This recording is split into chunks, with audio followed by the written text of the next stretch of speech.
Hello beautiful people, welcome back to my channel Salma Nabi natural talks. Summer holidays కాబట్టి పిల్లలు ఇంట్లోనే ఉంటారు. ఏదో ఒకటి చల్లగా ఏదైనా చేయి మమ్మీ అని అడుగుతా ఉంటారు. అందుకే ఈ రోజు హెల్దీ వేలో బాదం పాలు ఇంట్లోనే ఎలా చేసుకోవాలో మీకు ఈ వీడియోలో చూపిస్తాను. వచ్చేయండి, ప్రాసెస్ ఎలా చేయాలో చెప్పేస్తాను. ముందుగా గ్యాస్ ఆన్ చేసుకుని ఒక బాణీ పెట్టేసుకుని దాంట్లో ఫుల్ క్రీమ్ మిల్క్ వేసుకోవాలి. నేను ఇక్కడ పాలకు వచ్చేటప్పటికి 1/2 లీటర్ పాలు తీసుకున్నాను. 1/2 లీటర్ పాలు గ్యాస్ మీద పెట్టేసుకుని పొంగొచ్చేంత వరకు కూడా అలా వదిలేసుకోవాలి. బాదం పప్పును నానబెట్టేసుకుని తొక్క తీసేసుకుని వాటిని మిక్సీ పట్టేసుకోవాలి.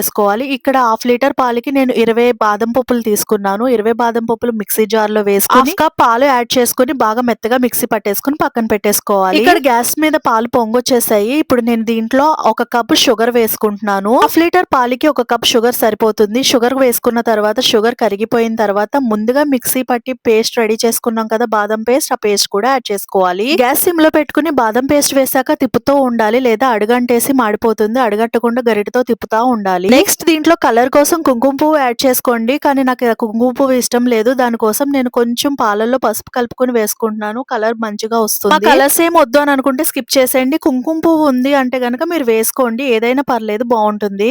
ఇక్కడ నేను కస్టర్డ్ పౌడర్ తీసుకున్నాను. బాదం పాలల్లో కొంచెం 1 స్పూన్ కస్టర్డ్ పౌడర్ వేసుకోండి, చాలా టేస్టీగా ఉంటుంది. ఒక నెక్స్ట్ లెవెల్ టేస్ట్ వస్తుంది. దీనికోసం నేను 1 స్పూన్ కస్టర్డ్ పౌడర్ తీసుకుని పాలలో కరగబెట్టేసి ఏ ఉండలు లేకుండా కరగబెట్టేసిన తర్వాత నేను బాదం పాలు మిక్స్ లో వేసేసుకున్నాను. మొత్తం కస్టర్డ్ పౌడర్ వేసిన తర్వాత ఉండలు కట్టకుండా మంచిగా గరిటతో తిప్పుతా ఉండాలి. తర్వాత దీంట్లోకి జీడిపప్పు ముక్కలను కూడా వేసుకోండి. ఎందుకు అంటే గనక మీరు బాదం పాలు తాగుతున్నప్పుడు మధ్య మధ్యలో ఈ జీడిపప్పు కూడా తగిలి టేస్ట్ బాగుంటుంది. నెక్స్ట్ సిమ్ లో పెట్టేసి అలా మరగనిస్తూ ఉండండి పాలు. అలాగే తిప్పుతున్నప్పుడు అంచులు పక్కనున్న దాన్ని కూడా తీస్తూ తిప్పండి మొత్తం అంతా కూడా. అన్ని వేసేసిన తర్వాత ఒక 5 మినిట్స్ గ్యాస్ మీద ఉంచేసి గ్యాస్ ఆఫ్ చేసేసుకుని ఫ్రిడ్జ్ లో పెట్టేసుకుని చల్లారబెట్టేసుకోండి కూల్ గా. ఎంతో హెల్దీగా హైజీన్ గా చేసుకునే బాదం పాలు ఇంట్లోనే రెడీ అయిపోతాయి. మనం ఈజీగా ఒక 10 మినిట్స్ కేటాయిస్తే సరిపోతుంది. చాలా టేస్టీగా ఉంటుంది బాదం పాలు. ఈ ప్రాసెస్ లో చేసి బాదం పాలు మీ పిల్లలకి ఇవ్వండి, ఇంకా బయట బాదం పాలు అడగరు. ప్లీజ్ వీడియో నచ్చితే సబ్స్క్రైబ్ చేసుకోవడం మర్చిపోకండి.